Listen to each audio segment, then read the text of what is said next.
Awesome. Yeah. We're going live. So, good evening, everyone, and welcome back to the AI Toy channel. And as ever, we are now still covering the Imperial Obituary, The Mysterious Death of the British Empire, book by Richard Hilton.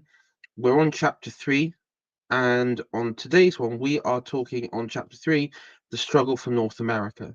And so this would be the the French Indian Wars and the British capture of Quebec and Montreal, and kicking the French out of Monday, Canada, and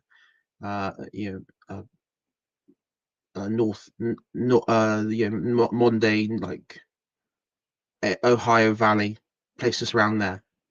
And today we're joined by Connor, who's been throughout this. How are you, Connor? I'm doing very well. How are you doing? Yeah, not too bad. Not too bad at all. Looking forward to this because we're sort of getting close to what I would say to be the we cover so far in the chapters we've just been covering the sort of build up, and I feel like now when we get to this part, the sort of interesting parts of the British Empire. And as I was mentioning to yourself, the next chapter is the War of Independence. That'll be quite an interesting one for it to tackle. Though I think the one that I'm most looking forward to is when we're actually getting to the time of the Empire, where it's at the time Richard Hilton was alive, was serving in the military, and I guess had sort of first-hand experience, first-hand knowledge of what was going on, and maybe even his post-war days in the Empire League, because he, as we get on, he definitely has a few interesting takes. So just want to say hello to Alice Little in the chat. She sent put a chat on. I'll just bring it up. The French Arcadia, Nova Scotia were ethnically cleansed, were free to release and become the Cajun people. That's correct. Correct. Yep. When ethnically cleansed, a though, lot doesn't that sound more like they killed them all? Yeah, for my definition of ethnically cleansed, I thought that means like just like killing everybody in that region. I mean, I don't know if maybe there were some massacres or maybe some killings. Because my thought was, my expelled. understanding was that, yeah, that's what I thought. And my understanding is that part of the treaty was that the King of England, or the King of Britain, was supposed to treat his new subjects as if they were his own, originally.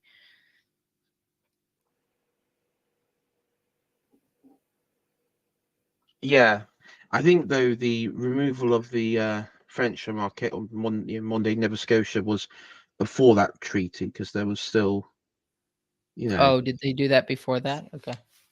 I believe so. Yeah, I think like the capture of Quebec and Montreal was the last, the last sort of fight of the French in North America. Well, I'm looking forward to discussing with you the just the Americas, and sort of being an American myself should be an interesting discussion. Yes. But are you American, Connor? Are you really American? No, I'm joking. Of course, it's. What is an American? That's what the next Matt Walsh documentary needs to be. What is an American? That's quite an interesting concept, because I wonder in this passage, we'll get onto it now, but this passage, Richard Hilton actually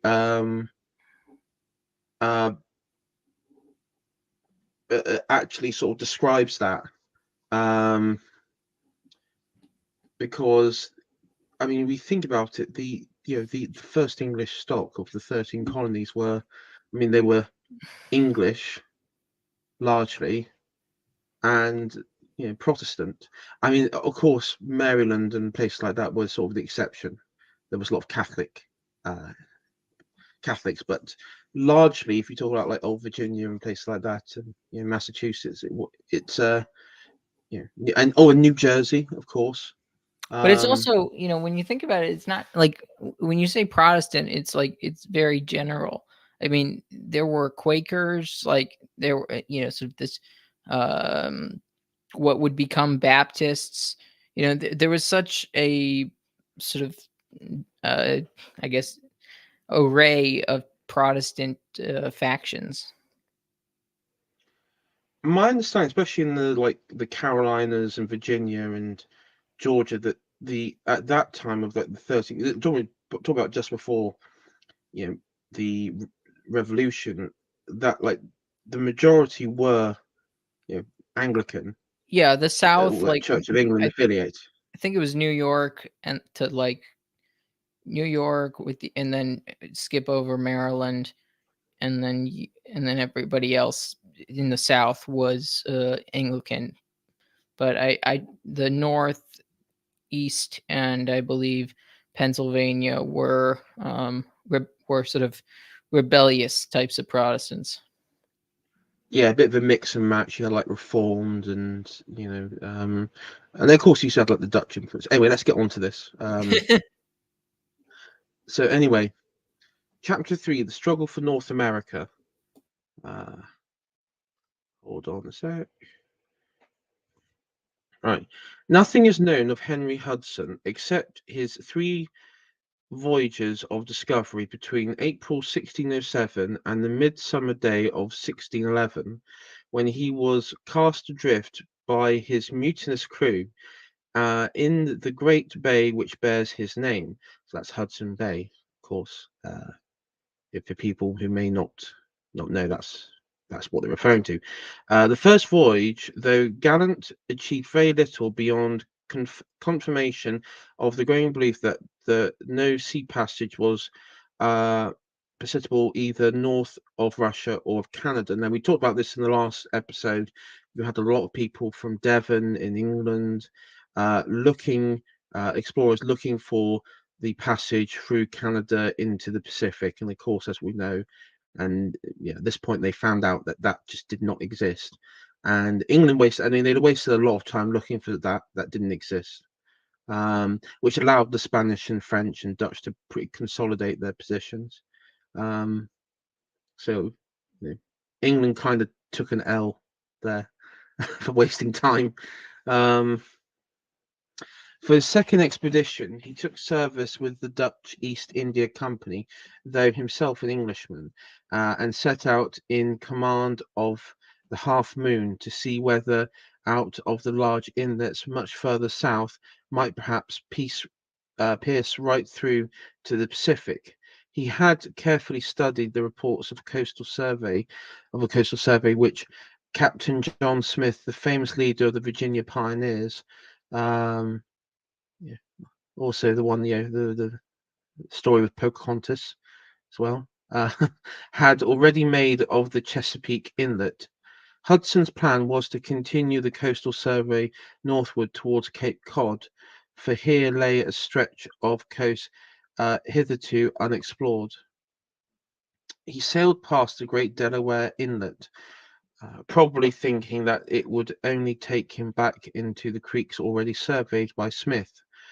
Rounding Sandy Hook, he entered another fine bay and landed at the present site of New York, whence he sailed on for about 150 miles up the river which now bears his name, so the Hudson River in New York.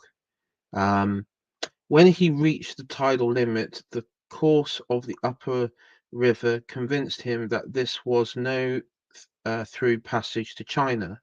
By an extraordinary constance, at that same moment, Chamberlain, uh, governor of the French settlements in Canada, had come to the same conclusion, having descended the upper reaches of the same river, past the lake now bearing his name, till he had arrived within 50 miles of the Hudson. Both explorers turned back, simultaneously convinced that they were not on the through route to China. The strange occurrence seems a good starting point for a study of the subsequent struggle for ownership between the three nations concerned.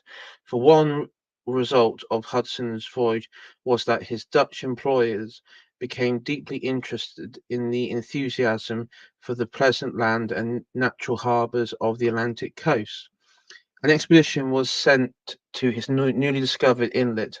Possession was taken of the region in the name of the Dutch Republic, and a town named New Amsterdam was founded, later to be renamed New York. Do you have anything to add at all?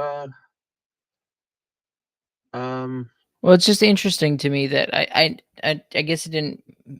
It's weird that Henry Hudson's English, but he's working for the Dutch. But of course, that's sort of where money is at the moment in uh, northern Europe. yeah, I mean there are cases. I mean, maybe we'll find in the East, in the Dutch East, Dutch East India, but also in the British East India, you had Germans, you had all sorts of different Europeans who served in the British in India. It's quite funny that you do have this sort of thing, but also because of his actions, he really I mean, uh, I didn't realize he was instrumental in for the Dutch to actually found a colony which is in modern day New York, or as we know, New Amsterdam. Um, and would because in many ways it sort of, you have like the colonies, um you would end up having like English colonies to the north and also the south, or English presence to the north and south, and the sort of Dutch sort of stubbornly in between. um but it goes to show that at this point the English crown wasn't really thinking about territorial expansion even at this point. um It almost that it was just still wasn't seems on their mind. unpatriotic in some sense. I mean, in some sense, Columbus, but the difference between like Columbus and Hudson in this situation is there is an English nation. Like, there's no Italian nation. I mean, he would have just thought of himself as Genoese, anyways. He wasn't thinking I'm Italian. But isn't that interesting? Like, No, what? no, sorry, yeah, I agree, yes. But isn't that interesting that I'm, like I'm this sort of the two are basically mercenaries in some sense. But one has a nation that he could be exploring for, and instead isn't because of where, I guess, would it be because of where the English mindset is? Yeah, I mean, I think also there is that sort of the thing there is, if he's employed by the Dutch, right? If he was to say find this wonderful bay as described by the Monday Hudson Bay in New York, and this sort of virgin land, and then he was to turn around to his employer and say, actually, I'm fine. I'm declaring this, the crown of the of England. Um, I mean, bear in mind his entire crew and everything. I mean that he wouldn't really survive that, would he? So there would be repercussions for that. Um, Yeah, just I'm saying taking money from the Dutch. It's like shouldn't he be trying to do something for his own country? um, I mean, I guess you, yeah, you could look at it in that way. I mean, but you have to remember at that time there was a lot of Europe was thinking in terms of, you know, uh, I think a lot of Europe was still thinking in terms of, Protestant Europe and Catholic Europe, and the Dutch. north, like the Scandinavians and northern and the Swedish, what I guess what would be the Swedish Empire at this point, and the sort of various German Protestant states were all kind of, you know, uh, and at this point, I believe the Dutch and the English were quite close in the sort of that alliance. Um, we will see later on, though, in this, as sort of Richard Hill mentions, that you actually do see like the rivalry, and I believe at that one point, England and the Dutch, I believe this is probably the Dutch Republic, go to war with each other. So Yeah, I mean, yeah, you have this sort of back and forth between the Stuarts, and then you have Cromwell, and Cromwell is pro the Dutch, and the kings of England are, I guess, sort of allied or more allied to the French. yeah, um, yeah. I mean, of course, Charles the First. He was married to a Spanish. Um, his wife was Spanish, so you had that sort of, French, French. sorry, French even. Yeah, that's what I meant He to say, did not want Spanish, to. He French. tried to marry a Spanish princess, but it didn't go well. No, and the reason why he married was to try and, I think it was trying to reconcile the split, within Europe, because at that point the um what would be called the wars of religion was sort of on the downward swing at that point, and um you know England had to be thinking beyond, beyond just like a uh alliances in such terms. um but at this point I would say England's still focusing on just, you know pure survival, um and trade. uh so anyway, we could do, thus uh thus a wedge, hold on a sec, of Dutch territory was driven in between the immature young English settlements of Virginia and New England. Uh, Chamberlain's southward probe down the Hudson River was a symptom of a keen interest which France was uh, evincing in waterways that uh, might lead to the Pacific. Chamberlain's discovery that the Hudson flowed southward and not westward by no means dampened the ardor of French explorers. Having previously found that the Great Lakes did not provide any westward outlet, they set their hopes on the cluster of small streams such as the Hudson, which rose just south uh, of a watershed which itself lay not far south of the Great Lakes. It seemed possible that one or more of the streams might be uh, uh, tributaries of some big river, which might empty itself into the Pacific.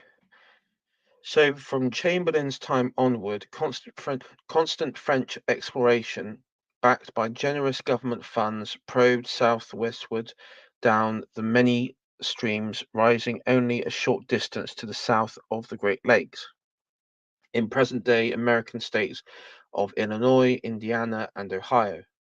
These probes eventually produced the important result, though not the waterway to China which the French had expected. In 1662, a Spanish traitor, Penalosa, defected to France, bringing important information. He reported the existence of an immense river debouching into the Gulf of Mexico between Florida and Mexico. It appeared to come from the direction of Great Canadian Lakes. This naturally aroused doubts among French uh, authorities as to whether the streams which they had been exploring reached the Pacific after all.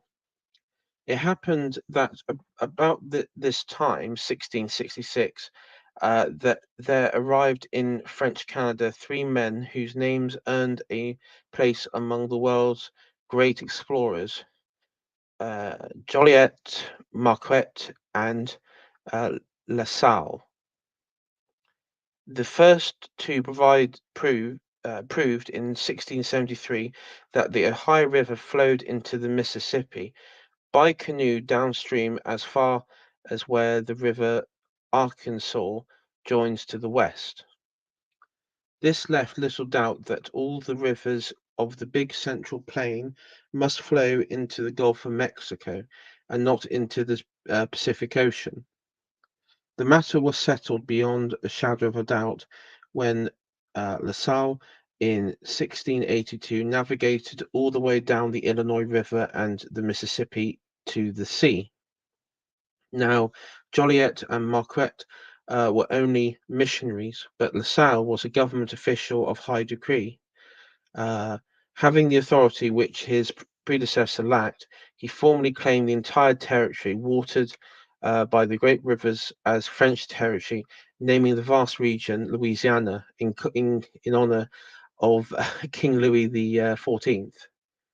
Uh, yeah, so that's quite interesting because you look on the map, Connor, that of the French colony of Louisiana, and you see pretty much the whole of central modern day of uh, the sort of interior of the United States.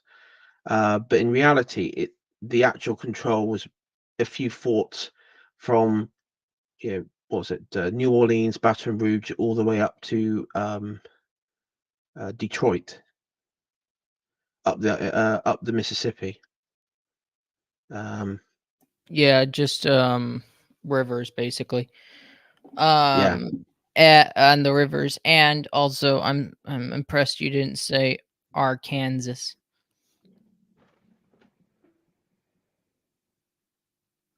Arkansas. instead of Arkansas. You said the river of Arkansas instead of Arkansas. I'm impressed that you got it right instead of calling it Arkansas. That'd be kind of funny. Oh right.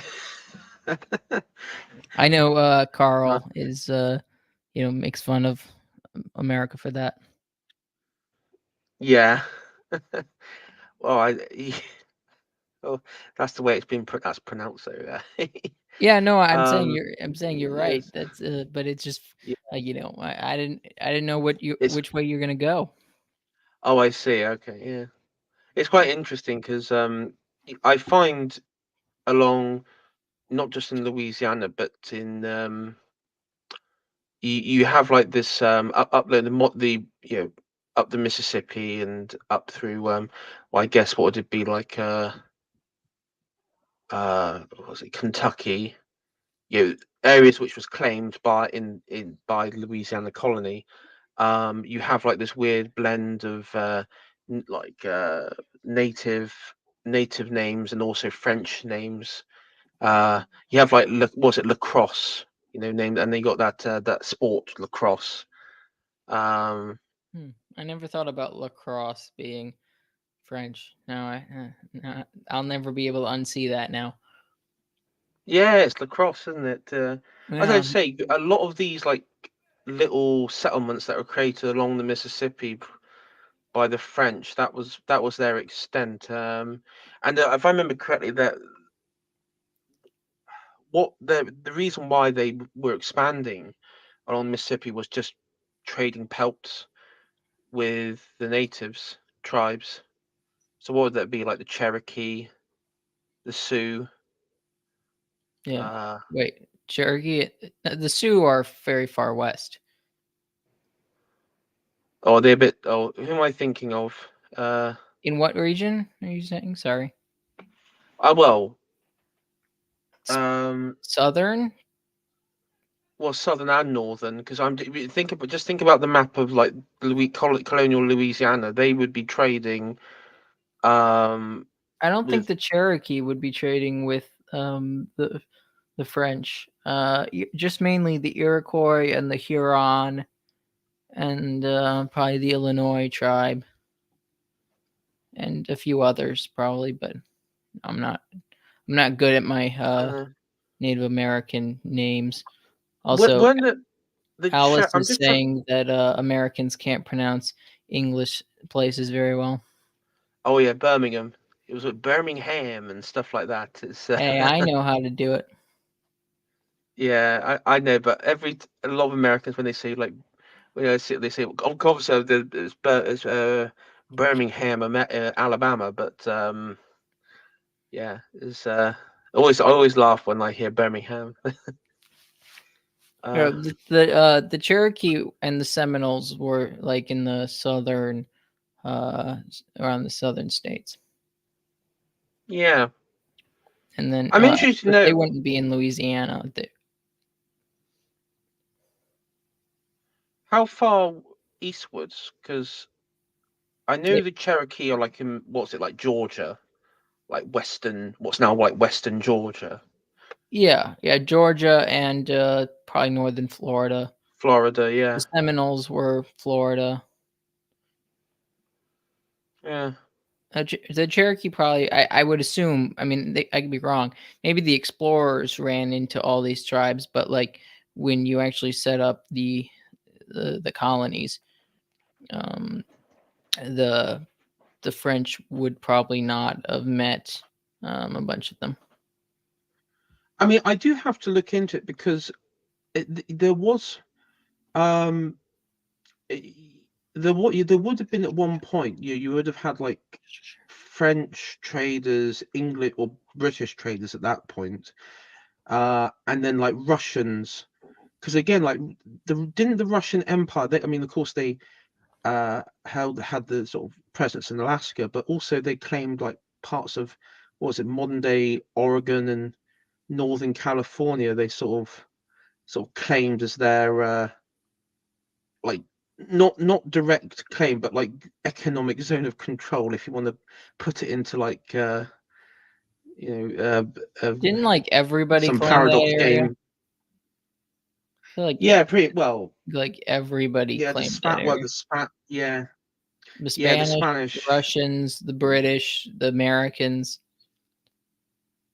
pretty much everybody. Yeah, oh yeah, they pretty much did, and Also, am I um, pronouncing Worcestershire sauce correctly? uh, Roar, sorry, say it again. is Worcestershire Worcestershire, sauce correct? Is that the correct Worcestershire. Yeah, that's pronunciation? correct. Yeah, yeah, Okay. Well, yeah. Rory, You're there the you only. go. There's Yeah, Rory you're. Herbert in the chat. Hasn't met an American who can pronounce it correctly. No, you're the first American that's actually pronounced it. Well, yeah, correct. It's passable. You know. Thank you. Uh, I appreciate it. Should I? Am I? Do I get a medal now? we'll we'll see. Do I get into a special We'll- club? Club. Well, are you from Virginian stock? I don't think you are, Connor. So Actually, actually, I am. what? So I am. I have a bunch of Revolutionary War veterans in my ancestry, I mean, and I'm pretty sure doesn't they were most? from Virginia, Yeah, Maryland area. I imagine most Americans, especially that live on the East Coast, have descendants like because remember what was the population of the 13 colonies? It was like 3 million at the time of the revolution or something like that. I'm not sure. I'm not really familiar with that. Yeah, I just imagine most Americans have like uh ancestry that they can trace back. Yeah, something like that. Uh, my aunt has like or she grew up in like a really massive house in North Carolina. Oh, there we go. Though Um, that's not exactly blood though. But that's no, her no. last name was Smith. Not English, yeah. Yeah. English names, yeah. Um, so I'll just continue. It should be noted that the name covered not only the present state, so-called, but included the whole Middle West. Well, thank you, Richard Hilton. I already explained that. Beyond the, I might pronounce this wrong, Connor. The Allegheny Mountains. If I pronounced that wrong. Sorry, where are we at? Where, what page? I got Page 28, bottom, last chapter on page 28. Allegheny Mountains. Allegheny Mountains. Okay, there we go. In its western boundaries were almost limitless, as France intended to annex anything in that direction which the Spanish had not actually occupied. Okay. When one takes into account the fact that the two English kings, James I and Charles I, had already, by successive charters, granted the Ohio Valley to their new colony of Virginia, and when it is realized that English settlers had already started making their homes in that area when La Salle annexed it for France, it became clear that ended, there existed the makings of inevitable struggle for North America between England and France. So what's quite interesting is, of course, the England both claimed it at the same time. English settlers went in there, but France had already declared it, and so I can see why the war, over the Ohio Valley region, and also why I'm aware that the French and the British put a lot of forts around Ohio and the Ohio Valley region. Um, It's the need for connective tissue. Like the French needed a way of connecting, um, or a good way of connecting their Canadian provinces to their trade Ohio, on the Mississippi.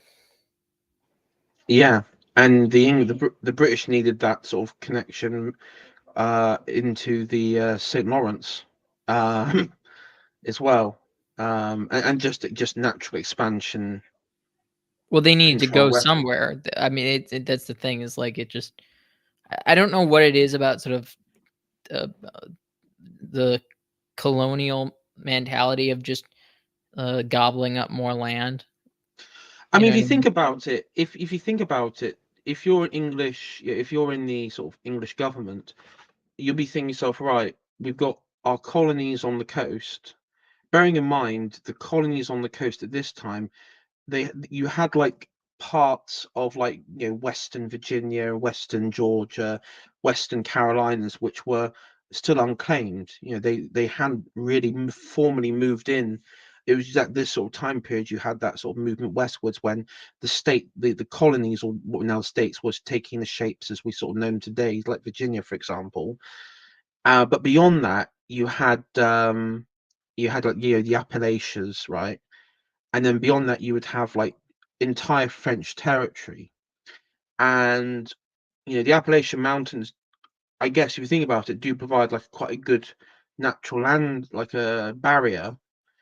But there's also the problem was, well, the French could end up, the French and the Spanish, from Florida all the way up, Midwest Canada, we could be surrounded like on three sides near enough. And so from like a pure, political, um, you know, look at it from the English perspective, you can't really, you know, and when the French control all the major river networks, Mississippi, St. Lawrence, even the St. Lawrence also had like controlled some access to the Hudson Bay. So there really is like this sort of great need to you couldn't allow the French to continue on from England's point of view. Do you see what I mean? Yes, I do understand what you mean. It's a sort of a necessity for survival. I mean, Yeah. this is the thing, is like all borders are drawn for a reason, except if you're Africa. Well, This yeah, kind yeah, tribal. Yeah, Africa's a mess. But um, when you have Europeans drawing or trying to create boundaries, they're usually practical and defense minded. yeah. A lot of it is defense minded, and um. Can you bring up Rory's last comment? Hold on a sec. I can't see chat because I'm Oh, fully. Hold on a sec. Uh, Rory. I appreciate that, and I will take your Worcestershire sauce. That was my prize. Does that seem fitting, AI? I think so. Can you get Worcestershire sauce in America? Oh yeah, I think so. That'd be Never, quite good. I don't know if I really tried it before. Um, There and must be like British shops in America somewhere. Like I'm just trying to think, where would they be? Like it wouldn't be like California or somewhere somewhere like that. I don't know, maybe Utah, Yeah, yeah, like Salt Lake City. Yeah, that's not, but then you have to hang out with Mormons. yeah, yeah. they're I you know ve- there's they're very something kind people. I know they can, but when I see, I mean, I did have like this phase where I was sort of interested like by the Mormon stuff because it's kind of like you know when you see like a an exotic animal at a zoo, you're like, oh, I'll have to stare at that for a bit just to fully grasp its you know its being. And when I look at, and this is not me being horrible. I'm not trying to be horrible when I say this, but um, I am. I do find like their whole thing rather interesting, Yeah, and it's like going to a zoo. but I also find it like that there's elements of it which, and this is really really bizarre. There's elements of it which is explicitly anti-liberal. True. Yeah. No. It's I mean, it's Mormonism is kind of on the same level of Islam, Mohammedanism, It's Mohammedanism. like yeah, it's like a community. It's a very it's like even more community based than because that's what it's like a communitarian religion like Islam, like you yeah, like you say. Well, it's just like if Um, English people were hyper communitarian and they were American, English Americans, communitarians. That's basically and what there they is are. and there is something um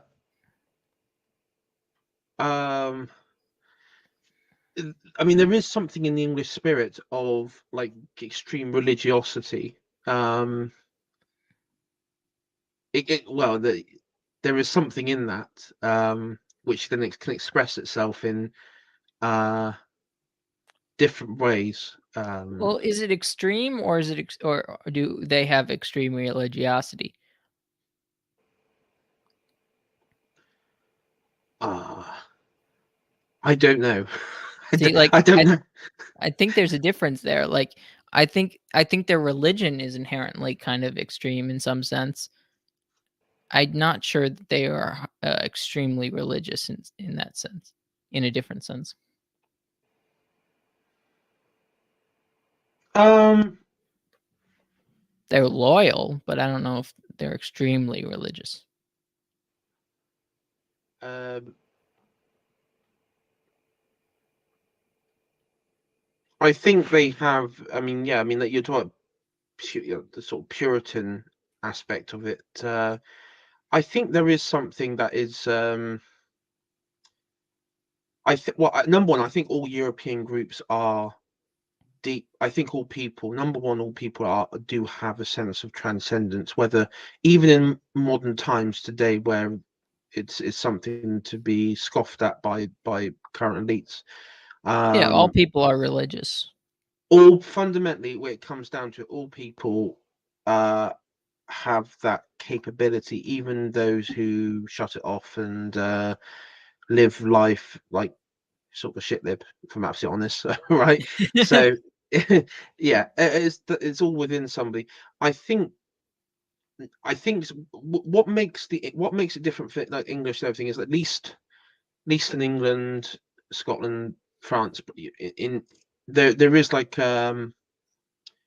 unlike America and Canada, we don't have and maybe the Latin American countries, we don't have like the racial mixing levels which can compromise that. And what makes Utah interesting is, as you mentioned, is if you look at the actual demographics of it, it is quite overwhelmingly like English, and if I remember on the genetic side, that it's quite, you know, it's kind of like an ethno state, Utah, isn't it? Really? Yeah, I mean, it's the closest thing to maybe the most monolithic state in the United States, probably. I mean, I it's would, yeah. monolithically bonkers, but that's a whole different thing. Well, yes, but even still, it's I think what makes it interesting compared to, you know, I don't know if this happened, but during the like George Floyd stuff, were there any chimp outs in like Salt Lake City or anything? I mean, there may have been. I don't know. Any what? Any like, chimp outs by I don't you know know what that by word means. any rioting Oh, the I sort of don't know. Democrat voter bloc. That's what I was sort of getting at, because Okay. that's what that's why I find it quite interesting. When you have like a homogenous group like in Utah, it does seem that there's like a few less issues, but uh, I don't know. I think there is still probably enough of a demographic difference. I'm just saying from like it's probably the most culturally united. yeah. Even Um, it still probably has the at least in the cities in Salt Lake City, it probably still has a similar amount of uh, diversity to some degree. yeah, that's fair enough. No, I just wasn't sure. Anyway, let's get back to this. um, um, the threatened complication of a third rival, the Dutch, was eliminated in 1667 when New Amsterdam was seceded to England and renamed New York. The wedge of Dutch colonization, which had begun to thrust itself between New England and Virginia, became two English colonies, New York and New Jersey. The coming rivalry clarified itself as a matter between England and France. This is an appropriate moment to observe the progress of the English settlements along the Atlantic coast. As already mentioned, this colonization was characterized from the first by an almost complete lack of governmental support or encouragement. In the reign of James I, this was largely due to the king's pro Spanish feelings, which were grimly illustrated when he ordered the execution of Sir Walter Raleigh, the patriotic founder of North American colonization. Uh, Raleigh had led an expedition to South America in search for the mythical treasure land of El Dorado, somewhere near the river Orinoco. He fell foul of the Spanish authorities, and protest from Madrid frightened the timid English king. It was the first of far too many acts of appeasement in our history.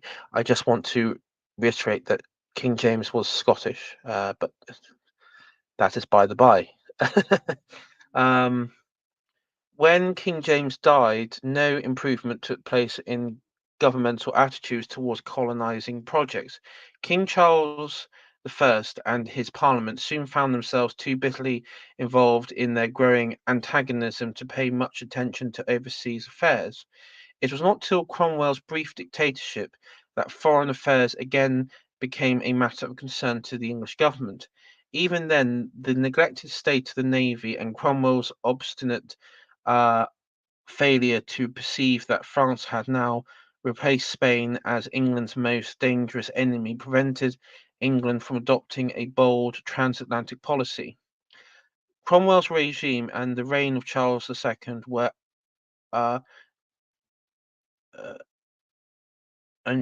were chiefly marked by the Anglo-Dutch Wars to settle the vexed question of maritime trade, a serious bone of contention between the two Protestant countries. From the colonial point of view, the only important result of these years of governmental apathy concerning colonies were the acquisition of Bermuda, Barbados, and the Bahamas early in the century, the capture of Jamaica in 1654, and already mentioned surrender by the Dutch of their holdings in North America, aka New Amsterdam, New York. This official failure to realize the growing menace of France persisted through the reigns of the last two Stuart kings. It was not till William of Orange ascended to the English throne in 1688 that France became recognized as England's enemy of the moment.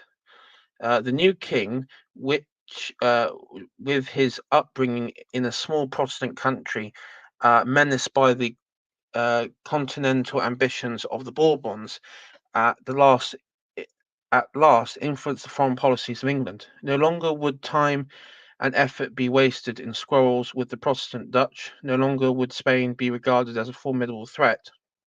Henceforward, France, with her designs for continental domination in Europe and with her rapid colonial development in North America, was seen as an enemy who must be crushed if England herself and all her transatlantic colonies were to survive. Now, what's quite interesting in that, I'll just briefly stop there, is that both Cromwell and the Stuarts were kind of like boomers of their own day. And what I mean by that, Connor, is they both were still like stuck in the previous century, thinking that Spain were the like the sort of main kids on the block.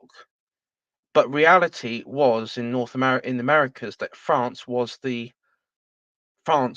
dominant power, and they failed to see it, or they failed to recognize that, and they were still like delusional to that. Well, don't you think it also sort of comes down to sort of ideological uh, differences, like where the the the Stuart kings had much more in common ideologically with with the French kings than they did with the Dutch, and that's sort of where this sort of goes back and forth. So I'm Yeah, not really sure. I would say that it becomes more complicated when you have people within your country trying to usurp you. I mean, I would say that Charles II, when in his time of exile during the dictatorship of Cromwell, um, he was, of course, I believe he was in the French court during that time. So he would have spent Yes. time under the Bourbons, and he would have had a close sort of attachment, alliance, if you will, to the Bourbons. And so I can actually see why, you know, and it's quite interesting because then you think, well, what,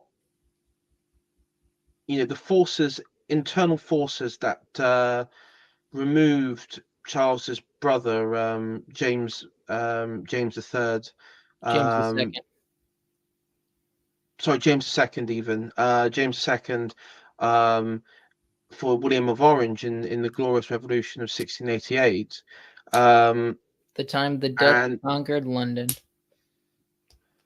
well, I mean, it was more he landed and was just invited in by by the establishment, by all the establishment, Parliament, Okay, but what do you say? the What upper about house. all the migration? Is that not an invasion happening today? Yeah, that's an invasion. I mean, what Wasn't this it was invited by the ruling class? Yes, correct. So it's the same. Well, what's different is it. th- On this case, they're just flooding it full of black and brown people. Like it's a question of quantity, um, mass and quantity. In 1688, it was uh, the royal court and our king is siding with our rivals, and as Richard Hilton points out, that there is that fear in the colonies that the colonies can't persist, can't survive.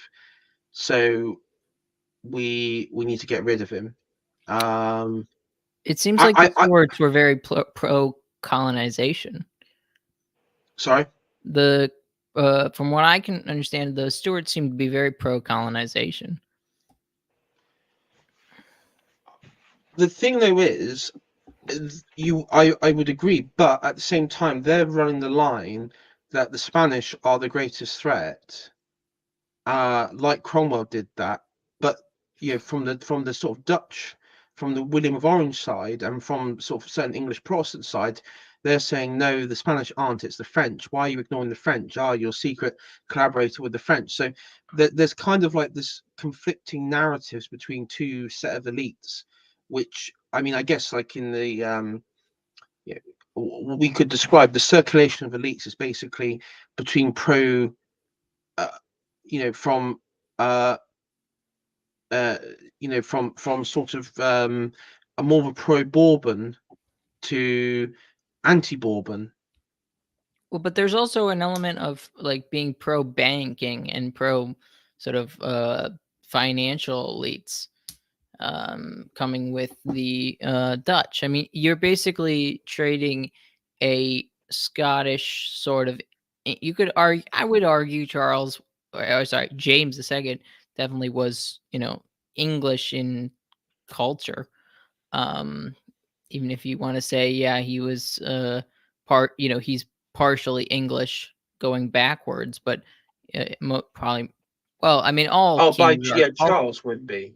Yeah, all kings yeah. I are mean, mutts. Charles would be. No, I'm talking about James II. James II, um, he is a English king, and you trading him for a Dutch controlled king who basically sucks up to the banks, to the banking class. You're basically usurping. You're ending the old aristocracy, and you're bringing in a new aristocracy, and that's really controlled by Explain. money. Could you expand that? Because I don't see where the old. All I see is like the Stuarts are kicked out, but the actual like aristocracy of like the lords were the ones, the aristocracy. And remember, those people aren't the banking. The banking people that we mentioned are like these random traders in Devon. They're not the lords. So Well, yeah, I that's and true, at this but point, the no, I'm not talking about. I'm talking about the bankers in the Netherlands. yeah. Don't my understanding is they basically gained leverage over England in that sense when William III was king. Well, I think the Dutch East India definitely did. I don't know about other banking organizations, but I mean, the Dutch East India Company, yeah, they did. Um, though how long it lasts, I mean, it didn't really last long afterwards. I mean, ultimately, the you have to remember the sort of the uh, the sort. The sort of casus belli for William of Orange was that, well, I'm married to James II's daughter Mary, so that's sort of like, because wasn't she, what was she was like part of she was like, it was like a joint monarchy, wasn't it? Yeah, but So not that really. I that mean, that's why Major Hilton's only bringing up William III. William III had I mean, William III shouldn't have had any authority based on succession.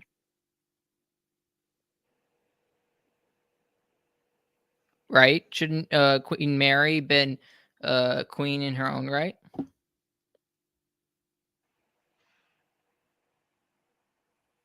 Um, I I mean, mean, the last two the queens did that. the historical precedents, you could look towards the House of Normandy effectively ceasing. The only one that was last standing was Empress Matilda, but she was married to Geoffrey of Anjou. Well, no, I'm talking about Um, Mary and Elizabeth, the Tudors. sorry, can you explain that? I'm not following. Queen Mary and Queen Elizabeth reigned of their own right. They didn't. They're I mean, yes, Philip II of Spain sort of got the title titularly of king, but he really wasn't king. And Elizabeth was unmarried and was able to rule by her own right. She didn't. She uh, no man gained specific power. I mean, there were men that gained power under her, but that was sort of not. You know, it was in the sense that they were using her power, not using their own.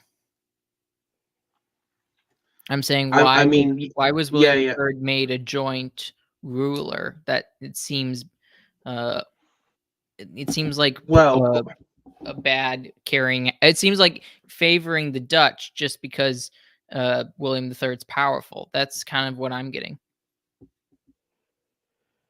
well, I think the uh, you have to remember at that time the Parliament, being Commons and the Lords, were more powerful than they were during the Tudor time.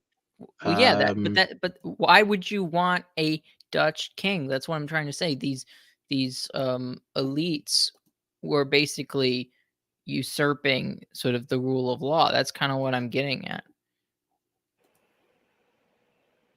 I'm saying if you lived under the glorious revolution, you would not be happy. If you took your same principles and just moved you back to and because you'd be like, why did all the elites just replace our king with a foreigner? And then they really went foreigner with the Germans. well, I mean, I can give you an answer, but it may not be one that you. Well, no, fuck it. I might as well give you the answer because I don't think you should. You can't compare, because I know you used the comparison earlier on. Like rando Africans and Indians, right? Right. Okay. You can't compare the racial composition of Northwest Germanic European people. So English, what would be English, Anglo-Saxons, Dutch, Northern Germans, Scandinavians, to people of far-flung ethnic origins, because there is racial similarities, which means that there are cultural similarities, which means people look at each other in some form of familial way, even if they are foreign. They're not like foreign. But when you have people, say, from Sri Lanka, I mean, that is just totally alien. That you can't, I you, agree you, that there's a you, material difference there. I'm not trying to you're I'm not saying you're wrong on that. What I'm saying is I'm saying that it's a different I'm saying it's two elites, two different groups of elites uh purely looking out for their own interests in order to basically overthrow the English system, which then erodes the English system. This is why, in my opinion, this is kind of why we are where we are today for the English. well, no, because number one, I think that's just a very simplistic sort of perspective on, and for one reason alone, is if your opposition is, well, one king overthrew another king, or I mean, would it make a difference if William killed James II in battle and he won it by right of conquest? I mean, maybe you could argue that would make a bit of a difference. I mean, at least he's ballsy. Yeah, I mean, I I mean, guess you could argue that the problem was maybe one of them there should have been like a Battle of Hastings moments where, at least with the Hastings, one side won out totally, the other side, and his entire family and court were killed. So you I could would say at least I would have preferred a battle there. I mean, it would at least be a little more uh I don't know. noble, like a bit more sort of noble and traditional Yeah, it than would. I mean, I get. It just seems like very like the whole situation seems a bit scummy. I mean, the Duke of I mean, Marlborough, Duke of Marlborough just seems like scum in this situation. but I don't see what the problem is, because if you look at the War of the Roses, same thing. You had interests on both sides. Yeah, Um, I mean, I there's a mean, lot of scummy stuff that happens with the War of the Roses. I'm not I'm but I'm not saying that things didn't work out, fine in the end, but it you there's a little bit of a difference between like the War of the Roses where it's not a battle of ideology. It's not a battle of how the system's going to be run. The only thing that was being battled in the War of the Roses was who was king, and then the thing that battles basically uh is what in the Glorious Revolution is where does authority lie? I mean, it was basically the death nail to the monarchy. I know that you could argue that the Civil War was probably even more so, but I think the fact that Charles II was brought back was more of a uh, determiner that a parliament actually can't work by itself, and neither can a republic. So you need the king, but then you basically needed the king to be a I don't know, kind of like a representation of the people instead of the king, who is a father who leads his people.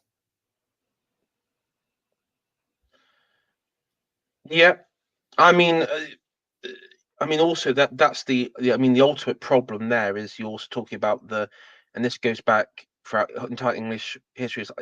It's and this is where I would say on count one, number one, most ideology. It's what is it? It's just a post hoc rationale for power, right? So I guess I would be more sympathetic with the argument. Well, the Protestants probably just wanted power. They wanted certain power, assured power. They wanted to kick out James II and his Catholic allies, right? That was the ultimate aim. All the excuses of, like, Queen Mary and joints and and equality, it's all BS. Let's be honest. That in Yeah, their and mind, like, that it's that his child was a like a of like wasn't really his child. What was that? What didn't they basically try and say that the was it Bonnie, not Bonnie Prince Charlie, but uh whatever, the son of James II was oh, basically like, Duke of Monmouth. no, that's Charles II's son. That's his bastard son. Oh, sorry, yeah, Uh James, yeah. James II's son was replaced, like, that like there was no baby, or that he was replaced and stuff like that, that the whole pregnancy was basically a farce, which I find utterly ridiculous. And also just the fact that the sisters went along, and the daughters and the sisters went along with it, just seems absolutely disgusting. Yeah, so you had that, and then of course you would have the Catholic side that was, or I say not Catholic. Well, yeah, Catholic. If we absolutely like Catholic High Church of England side of wanting to remain in power. Well, it's actually Um, interesting. I think William III actually had more Catholics in his army than than uh, uh, than James II did.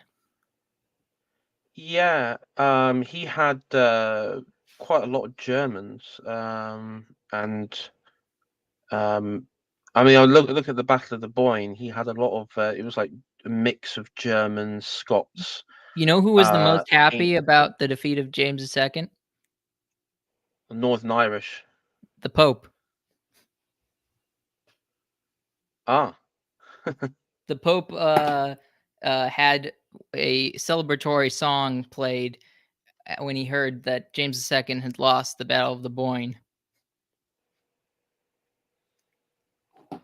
Interesting. So are you telling me you're on the side of the Pope, AI? Uh, well, I guess in that regards, yeah, probably yes.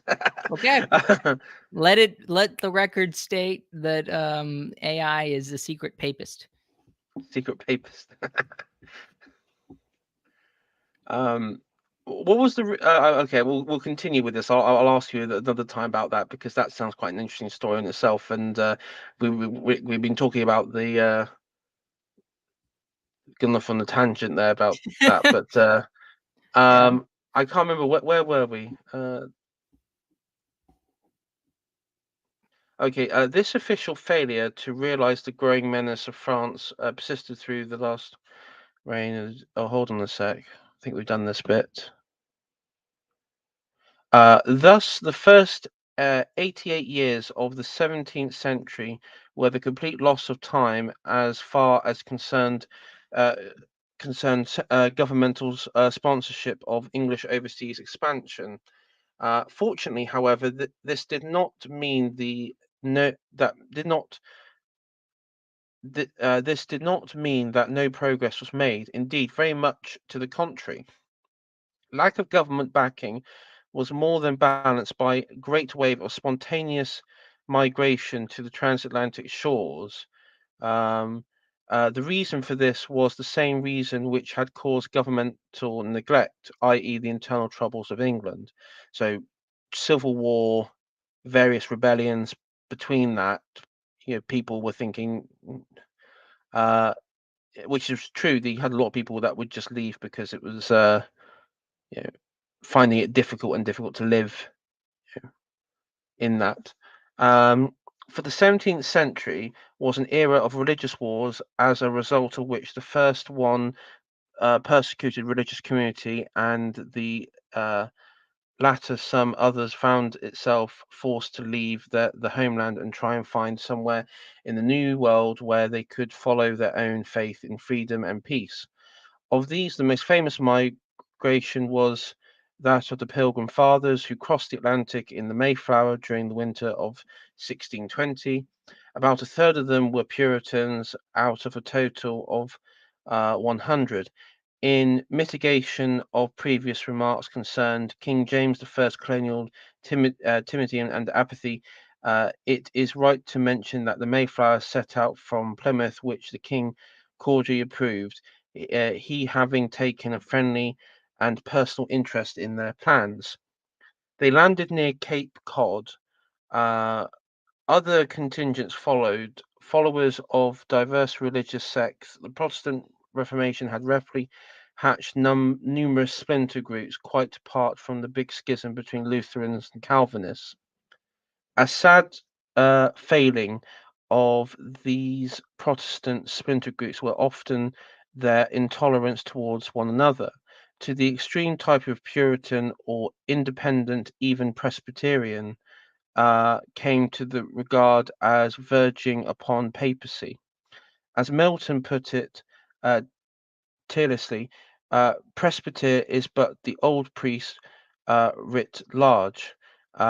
It followed that some of the minor sects fleeing across the Atlantic from the religious intolerance of Europe found in New England an even worse intolerance established by some other sect who had gotten there before them.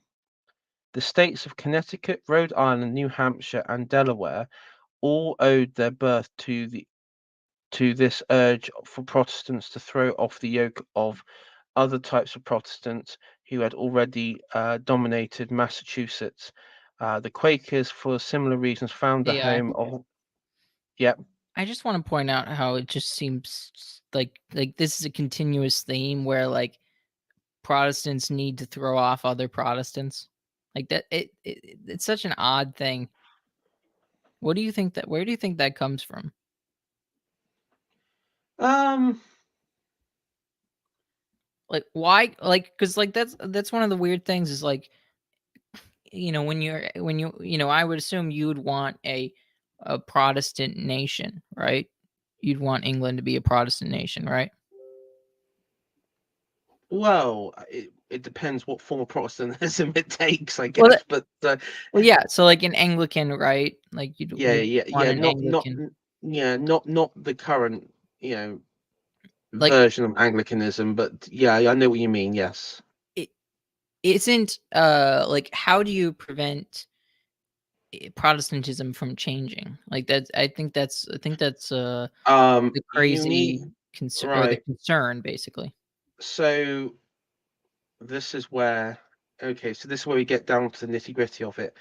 The problem that you got, and I will blame the Stuarts for this because I think they do have to take some blame because they allowed them to go, these various Protestant sects to go to America, but because there wasn't a strong central authority, you know, like with the Spanish colonies, right, where you basically just had like top down, control.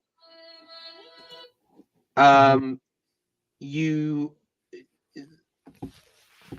you end up having like I don't know how to describe like proto anarcho tyranny near enough in New England. I mean, and so the thing though is, um, the thing though is, you don't see this like in Australia, right?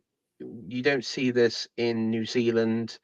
You don't really see this in Canada. This didn't happen in Canada, but because the reason why is when you had the colonization or expansion or creation of colonies in those regions, it was like via government directive, But right? hasn't Anglicanism changed a lot uh, over the last 100 years?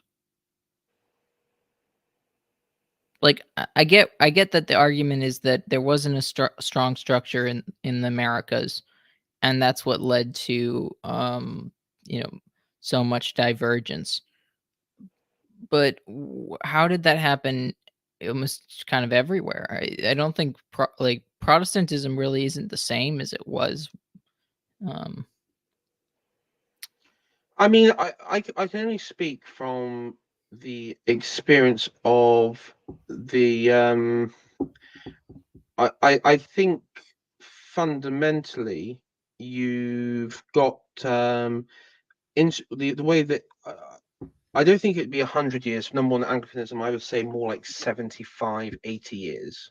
but even Um, Alice is pointing out that the Oxford school made it more Catholic, and that was well, in yeah, the you still, 1800s. yeah, the High Church, yeah, yeah. I mean, Anglicanism is always it's not really a fully Protestant. It's not really a proper Protestant sect. I mean, I don't think you can really claim it because it kind of isn't, even though it sort of is, if that makes sense. It's like a Well, it's not reformed, if that's what you it's not mean by yeah, Protestant. it's not reformed. It's not like the Lutheran. But then again, if you look at the modern Lutheran churches in Scandinavia and Germany, I mean, Well, the, reformed isn't Lutherans aren't reformed.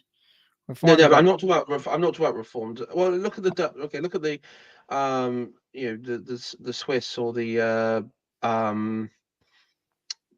Dutch, or even any Protestant, Lutheran, any sort of Protestant churches today. I mean, they're all um, you know uh, in like they're not they're anti-religious, but yeah, they yeah. promote. Yeah, I mean Well, fundamentally they're anti-religious. They just promote um, well, they promote the the dominant world. ideology of the day. Yeah, yeah. Yeah, but the problem is I don't believe, number one, this is where I'm a bit probably different with you, Connor, is that number one, I don't believe that religion fully is because the trouble is if you make this argument, you then open the door for like uh neo-pagans, which I see regularly make the argument, well, if you look at the Roman Empire, the Christians were like the woke, they were like woke leftists who subverted and like kicked out the base pagans or whatever, right? And the thing there is, I uh, I don't believe that, but the problem is that sort of argument also can come uh, if you look at if you look at the trajectory of uh, uh, I guess what you would say like the Evolian sort of like what would be lunar and solar ages. Um, the British Empire, that sort of Napoleonic era, post Napoleonic or Victorian era, was the height of a lunar, oh sorry, of a solar age, and then descended into a lunar age with the sort of emergence of World War One and the um uh the sort of post World War Two world that and with what we're in today. So I don't believe that ideology determines what makes anything, you know, uh, I guess what you'd say like anti-religious or liberal or rampant egalitarian. I think it's just what happens on a you know uh, on a biospirit level, if that makes sense. I mean, for example, you could. I mean, if you look at like the papacy today, or the Catholic Church in Ireland, or the Catholic Church in like France or anything, you can find same sort of leftist infiltration, or even the Catholic Church in England, in elements of the Catholic Church.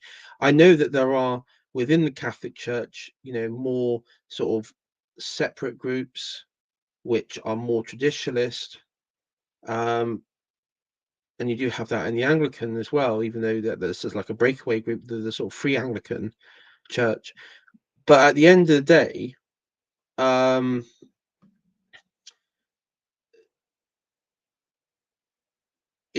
I think there is something which I always believe that culture comes from race, and that religion and certain things can be secondary, if that makes sense. It's about the people existing at that time. I mean, I get what you mean. I think it's probably the opposite.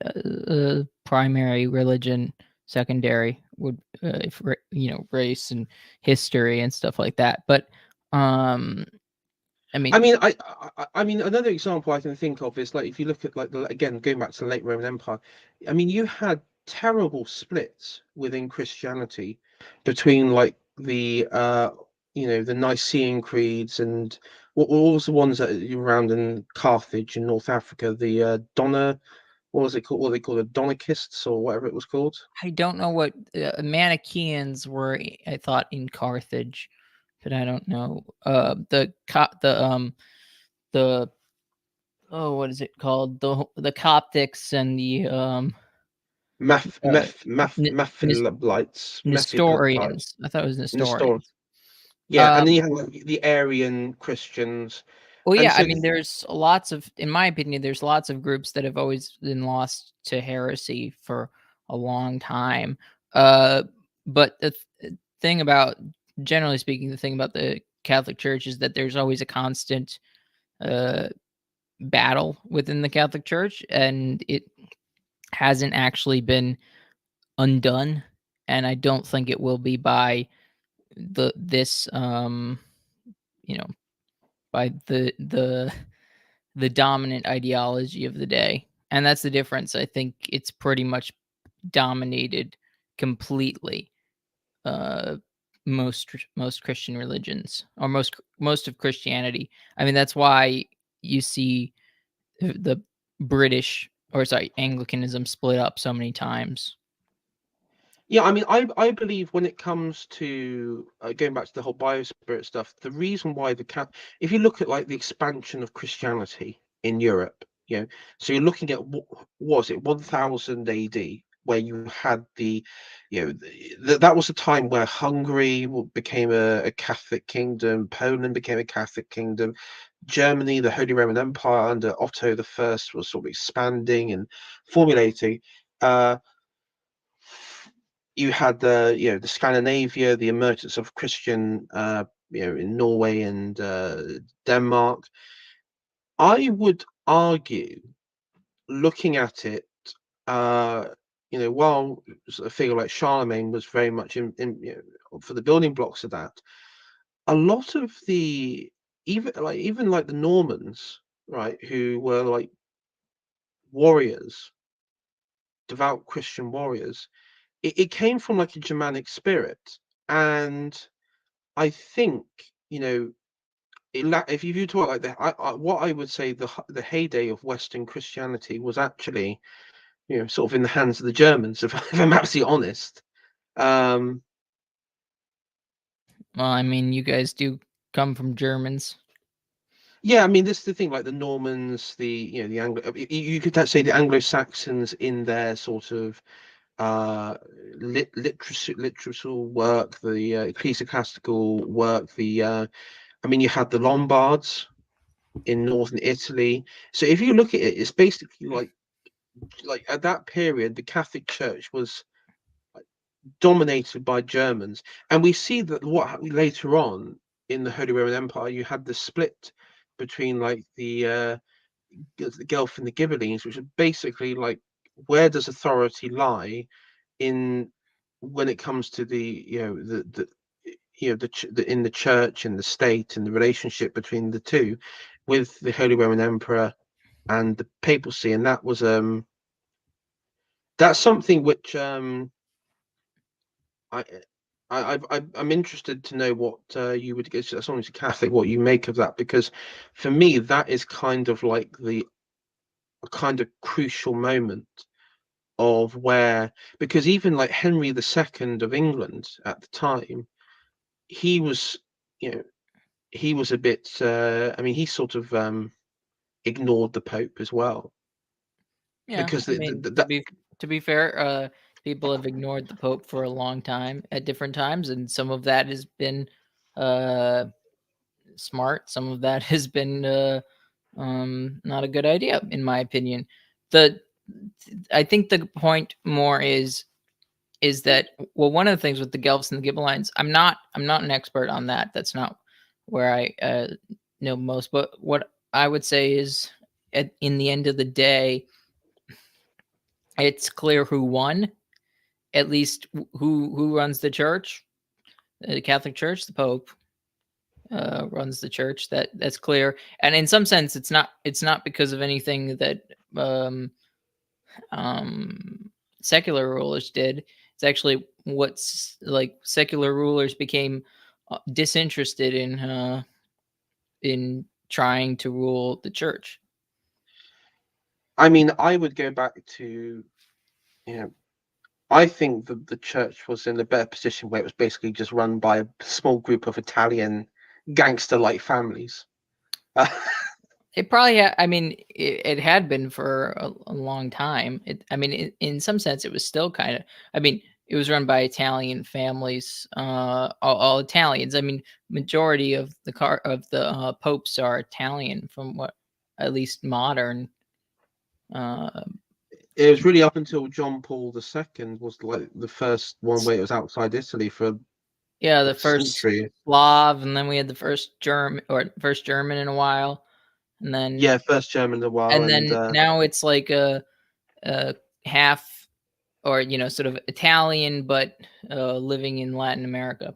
yeah, it'd be nice to have an English pope, because the last one was like, what was it, Adrian the, what was it, Pope? The last English pope. There was only like one English pope in the 12th century. It was like a Pope Adrian. It would be nice to have an English pope, to be honest. I wouldn't mind an American pope. But yeah, You say that now. It depends depends which American Catholic you get. I know that's kind of I was kind of making a joke. It's like, yeah, of course, Yeah. but for me that matters anyways. Like I don't I wouldn't like I wouldn't say I don't want a pope from this specific background if that pope was sort of had all the was good, was a good quality pope. The last one was Uh, Adrian the Fourth. That was the first. Adrian the Uh, Fourth. yeah. Yeah. Um, he What was was it? His born. birth. His birth name was it like Long Spear or something like that? It was something. This is His birth name? Oh, no, it's Breakspear. Nicholas break Breakspear. break spear, not Long Spear. That's epic. Also, he was Pope in the 1100s. Yeah. An Australian in chat. Yeah, yeah, I get. I'm not disagreeing with you on that point. All I'm saying is, um, all I'm saying is that I don't. Like like a lot of there's like the aspect of the American right. You got was it Christian nationalism? Um, I don't believe Christian nationalism as a ideology, a political ideology, is strong enough. Did you say political nationalism is not strong enough? I don't believe it's American. No, American nationalism Oh, isn't. well, Sorry. you can't have nationalism for. Christian nationalism. I mean, Oh, in like oh, in it would America have is to be strong enough. specific. Well, it'd have to be. It'd It have would to have to be be. specific, and it's not. Well, yeah, because the thing is, if you have a And also, Catholic they're one, like it's. Well, hold on, wait, hold on a second. The one of the things that like one of the leaders of like the Christian nationalism, like the one of the writers of one of his books, was basically like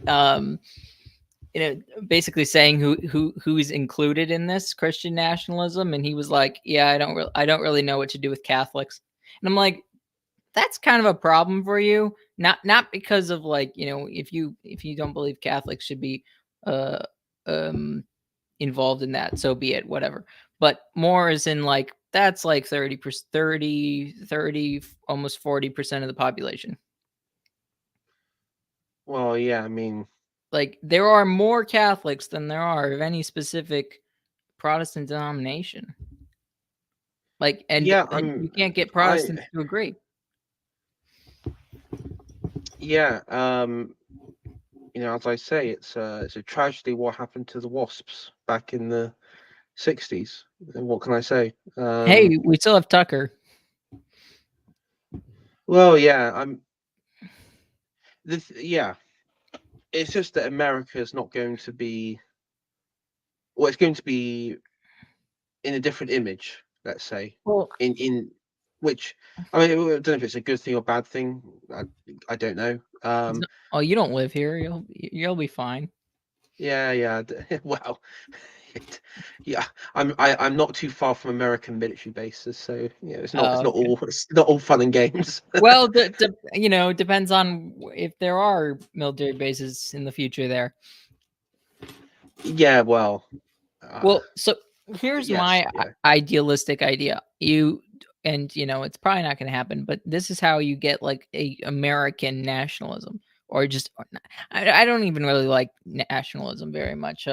I liked academic agents particularism kind of or it's not academic agent, apostolic majesty. Sorry, my bad. That was weird. Uh, too many A's, right? You are AI. yeah, There's AA. There's AM. Um, would be that you stop immigration completely right now. Like if I was a dictator of America, I'd stop immigration uh, right now for about 50 years, maybe 100 years.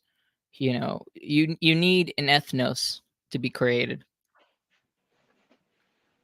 And until yes, everybody's kind of united in some degree, which you may not be fully happy with, but it would still be way better than anything that would come out of America prior. Because then you could be like, okay, these people are Americans. We now know what Americans are. yeah. I would agree that the thing there is you would because at the moment I would say America. I don't want this to be like, oh, who's in the worst state, Europe or Britain or America, but I would just say one thing we both can't in both our nations we can't have a scenario where it's you know, black against white, Christian versus atheist, old versus young, blue versus red, or you can't have a society which has so many dividing lines, or like women versus men, which is made out because Can we at least agree that we should we should send the Muslims away? well, people who aren't, I mean, from my perspective, people who aren't English shouldn't Yeah, be but here. my perspective is just, can we just agree Muslims gotta go? Like, let's agree with that first, and then and then at least we have some at least when if we're arguing between atheists and non-atheists, it's actually just Christians versus atheists, and then we don't have to deal with Muslims. Yeah, I mean, as I say, yeah, I mean, obviously, yes, because I mean, this country, for example, they'd be foreign. I think the problem is what's harder in They'd all America, be though. foreign pretty much. Yeah, but Even if they somehow, even if somebody converted to Islam, I would consider them foreign. fair enough. Like, Well, it's a foreign belief system that they've adopted. well, yeah, So, I mean, yeah, I mean, you basically become a traitor. Also, in uh, America, there's the founding fathers had no intent of letting any other religion except for Christianity. Just saying. Like, I mean, freedom of religion was not freedom of any religion. well, I mean, this is the problem. I think this is where you come to the crux of the problem of, of America, is that the founding fathers, you know, that as you said, I doubt many of them would probably be happy that Catholics have are on like the Supreme Court or make up a sizable percentage of the population if they're around today. If we're being absolutely honest, I don't think many of them would be happy about that. To be fair, they Um, made their bed when they allied with the French and the Spanish against yeah, like they made that decision. Like, that's the reason Catholicism was free in America before it was in Britain. yeah, and but I would say that especially in Also, you have to the remember, one of the there were founding fathers that were Catholics, not very good Catholics, but Catholics nonetheless. yeah, but let's be honest, the South, in the the sort of revolutionary period, Virginia and and the Carolinas were kind of the dominant. Yeah, they were quite dominant Well, in voices. what about the Confederacy? In the Confederacy, which isn't very long after the American Revolution, I think you could consider that the Confederacy still, within the ideological or ideals of the founders. They Oh, had, I would say the Confederacy were probably the truest form of America that the founders had the ideas of. yeah, If I was to be absolutely honest, that I would say that's like the truest form. e- I would, exactly. and I'd Ton, actually go. there were I would go tons of on. Catholics in the high positions in the Confederacy. I think what made America worked in that regard is, at least then, Virginia, Protestant, Georgia Protestant, Carolinas Protestant, Louisiana, Catholic. You did have um it, it wasn't there was clear, like I want to say, like clear divide. There was clear like identity lines. A Virginia man was distinguishable from someone from Louisiana or Alabama or Tennessee. There was quite like a distinct aspect of them, even though that they were part of the South. I would also say in all this, as we and then we'll have to continue, otherwise we'll never get through this Well, this chapter. But I think we might have to do a part 2 of this chapter. possibly, because it's getting quite interesting. I would also say we will get on to in the next couple of chapters, but during the 1812 conflict, when you actually have in that there is like this serious internal American question of identity, like what is the American identity? Are we American, or the Americans, at the time saying, "Oh, are we American or are we English?" And a lot of the New England types, the anti-war people were from on the position of, well, no, we're English, really. I mean that it was American state, but we're English. And then you had sort of on the other side, well, no, we're American, we're something completely different. So that's quite interesting in itself. That and as I think AA covered in his 1812 stream, you had New Englanders who sort of supported and even helped, and I would say crossed the line into treason in some areas, the British during that conflict. Who wait, so who crossed the line into treason? Like New England, like Maine, New Oh, Hampshire, the New England. I think that was more money reasons, but maybe Well, I'm no, seeing there was like scenarios they were like giving food, like you had like odd moments where there was like food and provisions would give handed over Yeah, to but British like forces. if New England basically existed as merchants trading with the British. Yeah, but they were like again, there's like anti-war sort of Well, aspect. I don't know. that's what I'm saying. It's They didn't want to go with the war with their supplier. Yeah, and there was even like talks about like I think in Maine example was that they would like rejoin Britain. But Though of course, wouldn't that show you the opposite that or wait, so who's more English or who or I guess who what was better, I guess you could argue say. Are you a unionist then? Like cuz that's where the unionists came down on. Like these are the same people just playing a different game a couple 20, 30 years later. 40 years later. yes. Um, I think it's hard to determine. I would say that within that time frame of the and I know this from like certain literature poets, American poets in the front, because you had like the westward expansion, the frontier, and you had the formation of like an American identity on like the frontier, the new world, manifest destiny, that sort of stuff. um I would say that um the settlement of the 1812 conflict, where you had the clear, the reality that America wasn't going to the colonies in Canada weren't going to be form part of America, and that Canada was going to remain British, and the British were going to have the presence in North America. Um, Settled that question in New England's terms. I think that settled the question.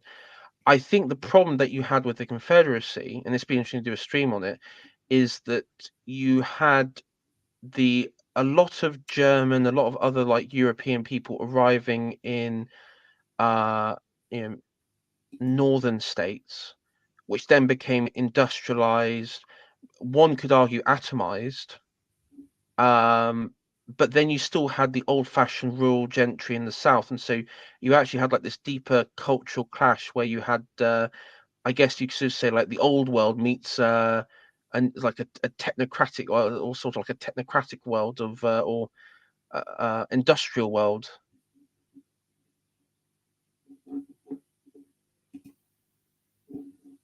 Yeah. and way of thinking. Mhm. Because of course, as you said, the unionist mentality in the north was further centralization as westward expansion they went. Creation of new states, further centralization, um, and a lot of people, especially in the south, were dead against that, and so that's sort of I mean we should continue with this story. This page. um Delaware all owed their birth to the urges of Protestants to throw off the yoke of the other types of Protestants who had already dominated Massachusetts. The Quakers, for similar reasons, founded a home of their own in Pennsylvania, Maryland, in Pennsylvania. Maryland, founded by Roman Catholics under Lord Baltimore, extended a tolerance to other domination, uh, uh, denominations, quite unknown in some of the Protestant settlements. Uh, New York and New Jersey, when taken from the Dutch, rapidly filled with English settlers uh, driven there by a longing for freedom from persecution from any sex at all. Thus, it came about that these two regions earned an early reputation for religious tolerance, which at that period was rare indeed in any parts of Christendom. To understand fully the eventual breakaway of the 13 colonies from Britain from British rule, it's important to bear in mind these peculiar factors which attended their early history. The migrants who poured in their thousands across the Atlantic between 1600 and 1688 were mainly religious or social refugees. They made their own arrangements for the journey, often in face of official discouragement, almost invariably, at any rate, without official help. This meant that, as a rule, the settlers were men and women of sturdy, independent character. It meant also that many took with them memories of the old country which were not complimentary or pleasant.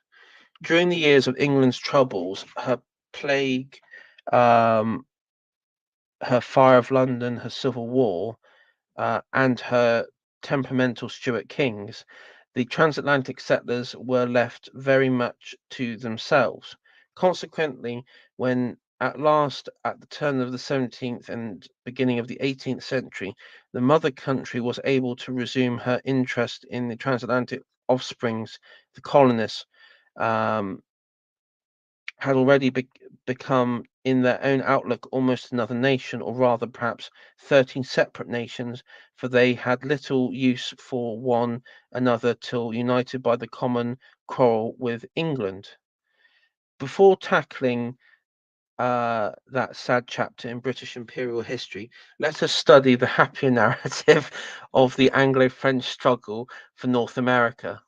It's a story which every modern American should ponder before indulging in abuse or contempt for the British historical record.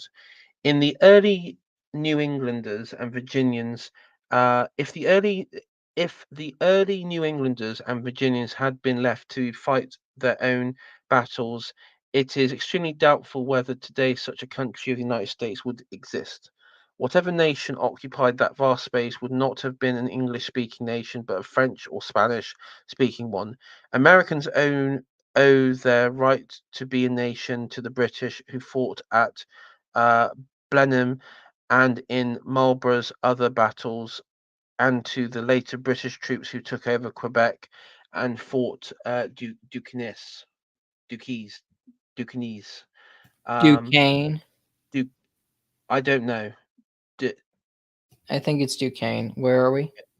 uh, Bottom of page 31. Duquesne could be. It's Above all, Duquesne. Yeah. yeah. Above all, Americans owe their existence as a nation to the British sailors uh, rest wrested the mastery of the Atlantic from the French and Spaniards. Um, I mean, I think that bit is definitely true. You know that during this time, the naval dominance um, of the emerging naval dominance of the English Navy and then the British Navy, particularly the British Navy, um, was unquestionable. Right, it was incredible feat. And even where I live today, you have you know admirals, stock of people who were you had admiral, you had captains, you had like famous sailors, and um, it definitely seems that like the English were sort of you know, English and Scottish were sort of destined for sailing the seas. Um, I mean, yeah. I mean, America wouldn't be protected if the British hadn't fought for it. yeah, uh, like most head-on collisions between deep-seated but mutually antagonistic human causes, the Anglo-French rivalry festered for many years before it came to a head. The inevitability of a clash became obvious in the outposts long before the rulers in London or Paris realized that there could be no peace but by negotiation. When conflicting interests of such vital importance were at stake.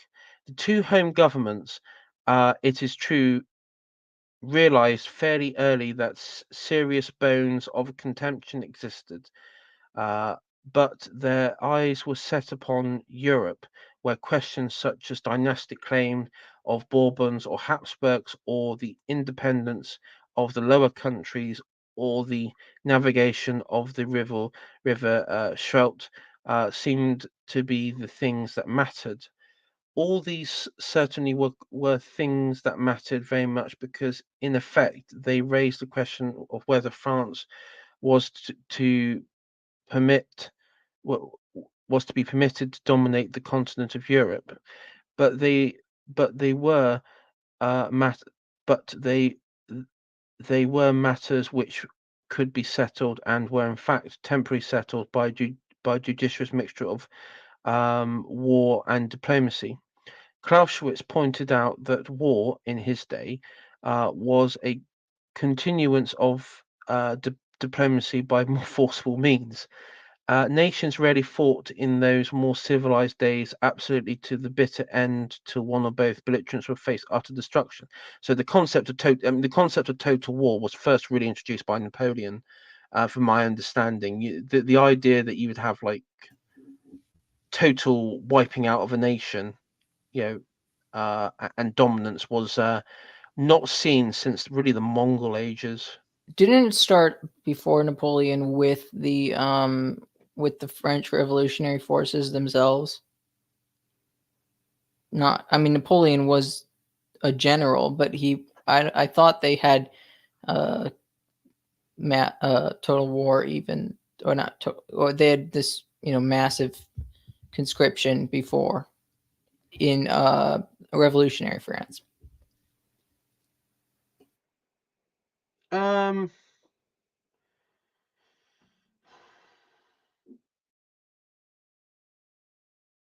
I would say no, because large portions of revolutionary France were under the control of royalists. So the reason why I say Napoleon is that he had like armies, columns like that weren't ragtags militias like in the French Revolution, and were capable of, you know, total war. I mean, if you want to be really technical about it, you could say Napoleon's first campaigns in Italy was an example of total war. You know, he would go in and he would remove the Austrian Habsburgs from, you know, Milan, and Liguria, and the Lombard region, and then he would like create like these like what they called sister republics, right?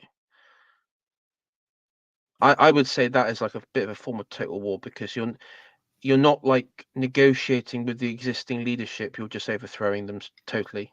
He Foreign. definitely he definitely used it in its to its most effectiveness. He was the first to do Yeah. that, at least. Yeah, I mean, another good example is like what he when he invaded Spain. You know, he kicked out the Spanish court, the establishment, put in his brother and like revolutionaries, and ran Spain as like a enlightened, French vassal, like he did with like the West, the Wineland, the Westphalian region, and the Duchy of Warsaw. Those sorts of things, but. Well, if you ever read War and Peace, that's a good example of like total war, because it basically describes like the French were like these hordes. People at the time would like compare Napoleon to the Antichrist, to his armies like the hordes from hell. And if you ever see like War and Peace, or if you ever see like the Russian version of War and Peace 1960s, and you see the scale of the columns of the armies, and the way that their tactics were unconventional, for infantry units and cavalry and cannons.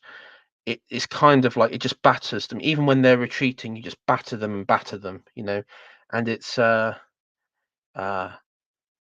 horrific. It's kind of like World War One in some ways. Um, but yeah. So I don't know about you, but I think we should probably pick a place to stop and then come back. Okay, so yeah, because we're gonna have to do a part two for this, aren't we? Yep. Uh, I think, to be honest, I do think the next chapters will take a while, just because there's a lot of yeah, time. Like, I mean, I don't think it's gonna. It certainly wasn't gonna be a part like a one.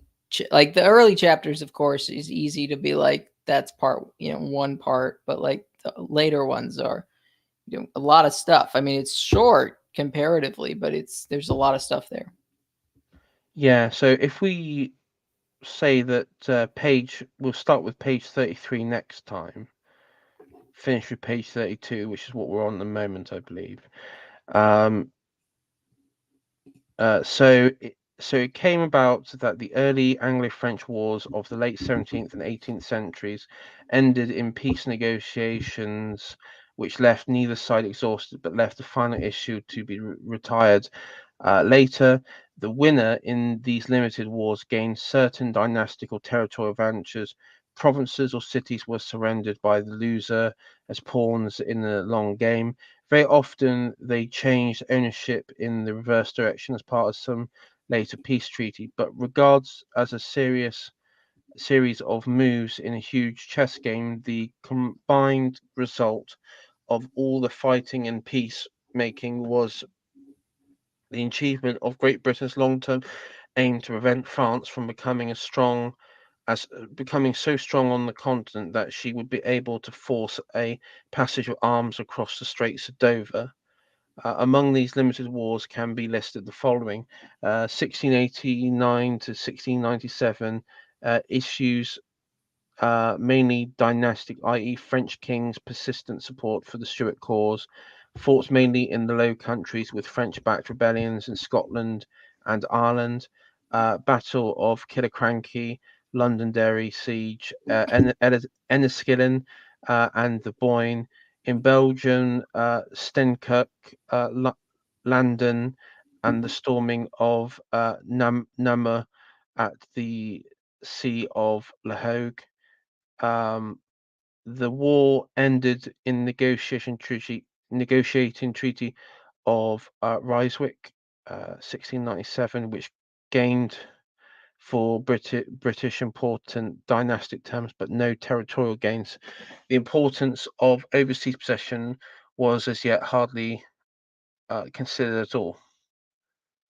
So we'll finish on page 32. So, what's your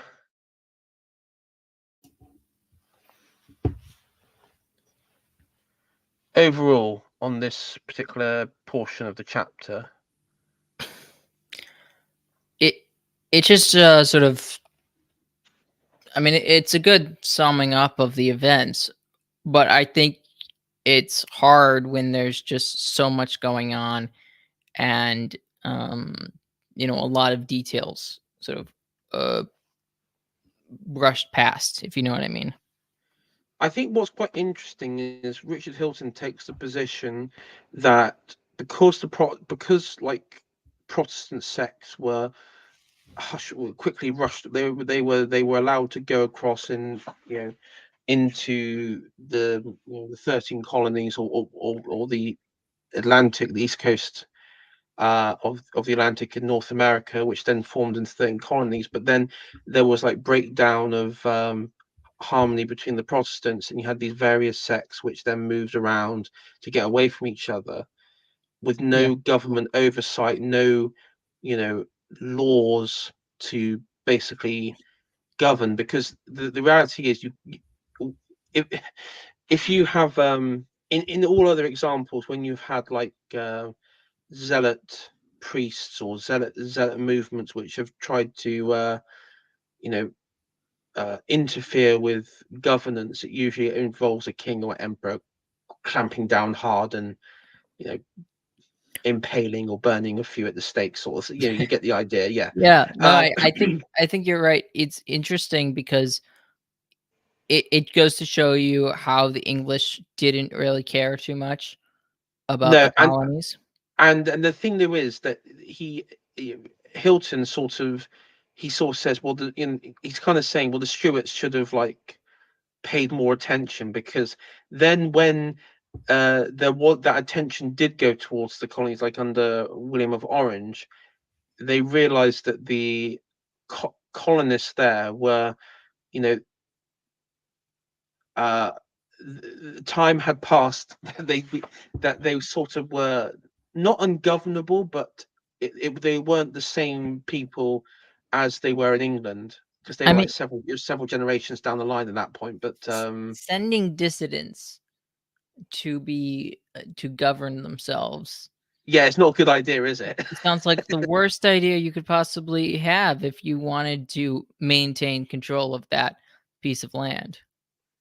What, Yeah, like, you never send your enemies to places that you want to control. You send your friends to then rule maybe some of your enemies, but you send your friends to rule I mean, your I'm enemy. looking in like census stuff. So by the time of William the Third, and then you go on to the House of Hanover, you did have like an uptick of like immigration from England. So I would say these are people who probably they weren't dissidents, right?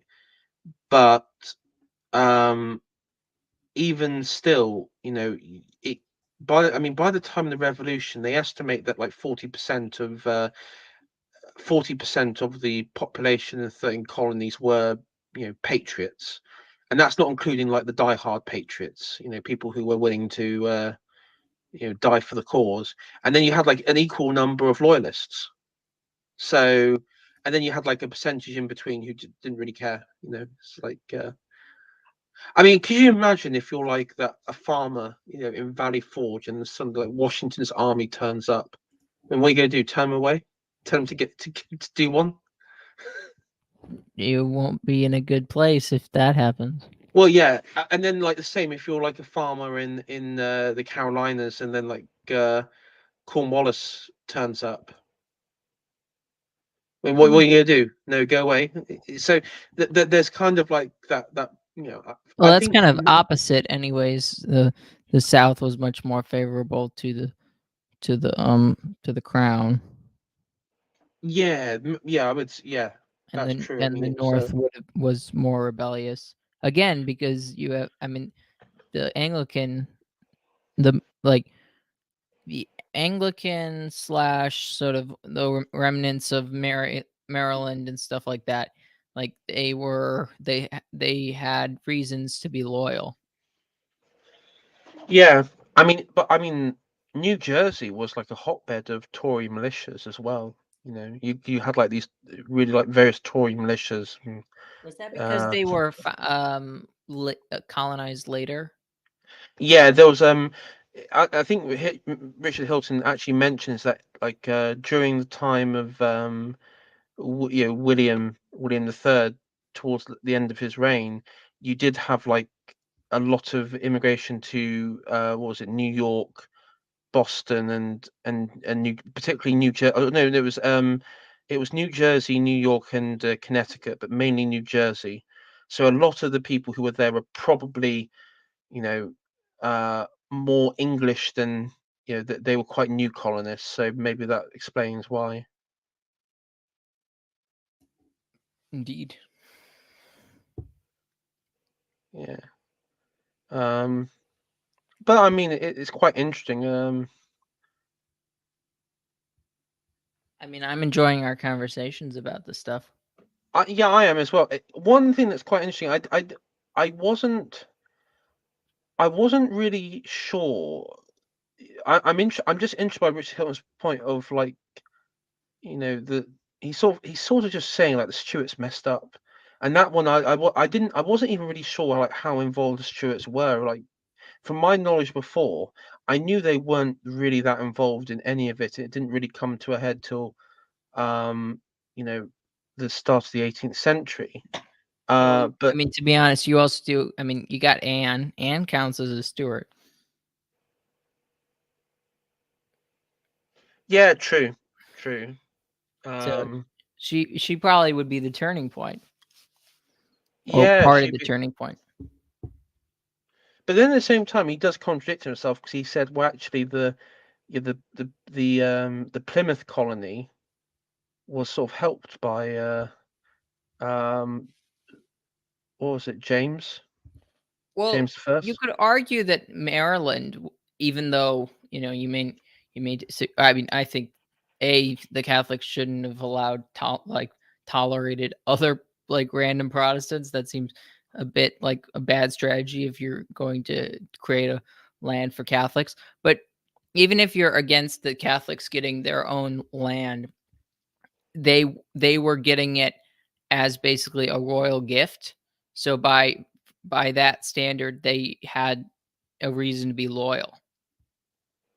But then Maryland got taken over by a bunch of Protestants anyway, so it didn't really pan out. But they could have been loyal if the sort of if the agreement was uh, um, I guess uh, what's the word, followed If it through, was like, was kept. yeah, if it was like upheld and Yeah, upheld. That's what I was looking for. yeah, upheld. Um, So there were states that I would say New York would probably be around the same thing as like with the Dutch and stuff like that. You have people that would then look to the crown for protection and stuff like that. Then I there mean, you have loyalty. going back to Maryland, I think one of the problems why they had to allow uh, Protestants in was that you had the colonial border conflict between, what was it? It was between was it Pennsylvania and Maryland, I or was don't think it? it was Pennsylvania. I would assume it would be like Virginia. Yeah, I know it was over it was like the Potomac, wasn't it? Uh, I would assume Virginia. Um, uh, but I could be wrong. But the point more is that yes, but what I'm saying is when Major Hilton says that Major General Hilton says that his or that part of the creation of Maryland was toleration. I think that just shows you part of the problem of the mindset of a lot of these, even even when religious minorities get some level of power, they're even trying to uh, they're willing to lessen their own influence, which sort of which creates more problems in each of those places. I mean, when the Puritans on this is like this is under um this was this was in 1650, so he misses out. But the Puritans in 1650 threw out uh, uh, the legislation that was made, the legislature in Maryland between like Catholics and Protestants, and they created like this like government where both Catholics and Anglicans were excluded, and the toleration was basically the allowing returning of Catholic and Anglicans. So I mean, I guess you could argue maybe this was like in a time where mainstream Anglicanism and the Catholics sort of united together to kick the Puritans out. So there was like I this was mean more that like a mutual. that does sound like a good deal. That sounds like a lot of fun. So that may be why that's by the sounds of it, that was when what was it, the Calvert family and Lord Baltimore sort of signed the Tolerance Act, because that was I don't think the Catholics or the Anglicans were strong enough independently to do it, but together they could form one almighty faggot or something. I don't know. I don't know. I'm just You get saying my point there. let's get rid of the Puritans. Yeah. They're annoying. Yeah. I mean, the thing though is it. Yeah, and it's funny because this was like the the it does appear that after the Tolerance Act, um, and you had the more sort of like state involvement of the British Crown, they sort of, like putting the woke away, right? They put like they put the Puritan away, I they wish sort of they put it put the away. Puritan away like long time before. Well, the trouble is, by then it was too late because it wasn't just the Puritans. It was sort of there. It was there in society. I'm just So saying, even if they, if there should have been a coup against under Edward, and there should have been a putting the reformed away, putting the Puritan away. yeah. Um. Because yeah, just Anyway, absolutely the worst. Uh, Terrible. uh, Dumas referred to Napoleon as the Muhammad of the West for a reason. Yeah, that's true. He did, and um, Who's Dumas? I think he was a contemporary writer at the time. That it's the same sort of thing, that Napoleon was, um, you know, uh, Napoleon was considered this, uh, I mean, this really horrific figure who, um,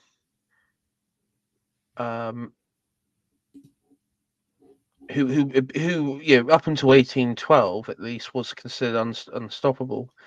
Um, Of course, though, what makes it quite tragic, I guess, if you're from Napoleon, is that his legacy is just tied, not with his greatest victories, but his last defeat at Waterloo.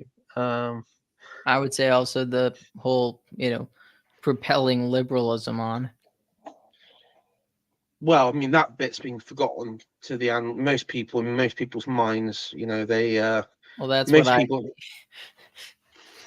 Yeah, yeah, yeah, yeah. That's just true. exporting liberalism. Wow, good job, bro. Yeah. Um, yeah. I was going to say, as Alice mentioned, Dumas was, the author of The Count of Monte Cristo and The Three Musketeers. Oh, when she was writing that, I thought she was calling somebody in the chat the Three Musketeers, like Yeah. referring to people in the chat as Three Musketeers. But that makes Yeah. sense. Yeah. I haven't read Actually, on the topic of the Three Musketeers, I actually do want to do a stream at some point on Cardinal Richelieu Mm, because I he's think I have. definitely an I think I have a because book about him. yeah, I mean the trouble is he's now been immortalized in popular culture as a villain. Um, I mean, he has his moments of villainy. yeah, but the thing is, I'm like this revisionist historical guy, right? Who looks at like Caligula and say, okay, but maybe what if he was base and everyone else was like a libtard of the age? Maybe Okay, he was right. well, what about Elagabalus? Well, um, See, yeah, yeah, okay, okay, fine. Yeah, yeah, but I pick and choose what I feel like saying. hey, that's very Protestant of you. I'm so happy. I pick and choose I I pick and choose my libtards and my base people. I think So you've redeemed yourself from when you uh became a closeted papist. You've now redeemed your Protestant card. I will do a stream one day where I actually this isn't like a meme or a thing. I genuinely believe that the Caligula, or was it Gaius Germanicus as his title is, was probably the best Roman emperor. I would be really interested to see that. I'm not really that well versed in Roman emperors, but um, I just wanted to throw out the Elagabalus thing. Like, how are you going to turn that into he's based and everybody else was liberal? Which Actually, other his could you do which that other as an April Fool's Day like stream? Like, that would be hilarious. well Elagabalus was based April Fool's stream.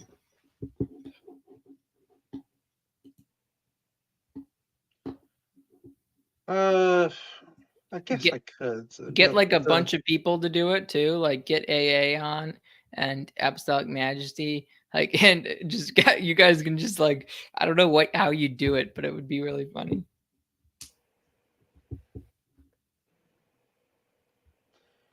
I mean, I guess I could say that he was quite bigoted and Well, it'd just you be know like that, satirical. Like you no, don't yeah. like you got to make it satire. You got to make it like you got to make it like blowing it out of proportion kind of thing. Like The problem is he mm, wasn't.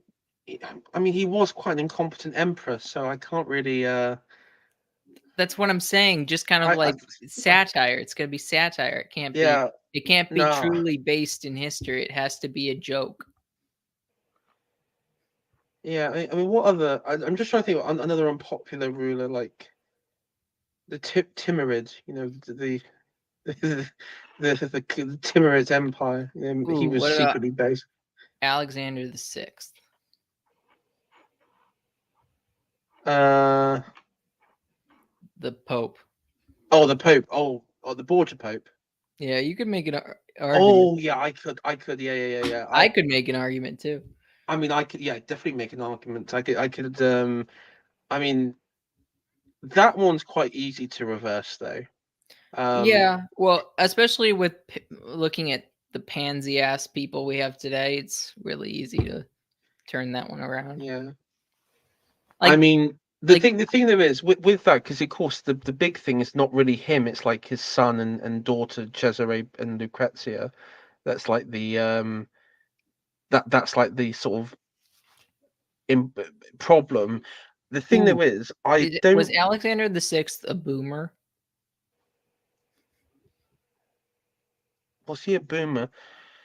No, I think the generation before him were kind of boomery though. Okay, He seems to be more, like Machiavellian realpolitik type. The other ones seem to be a bit more like deluded boomers. I was Um, just thinking about like raising your children terribly. well, he didn't really raise them. He didn't really have much to do with them until they, you know, Oh, came of age. I think it was like, but who the thing there raised was them? the thing there was, I don't think Actually, that they. sounds very boomery. Not raising your children.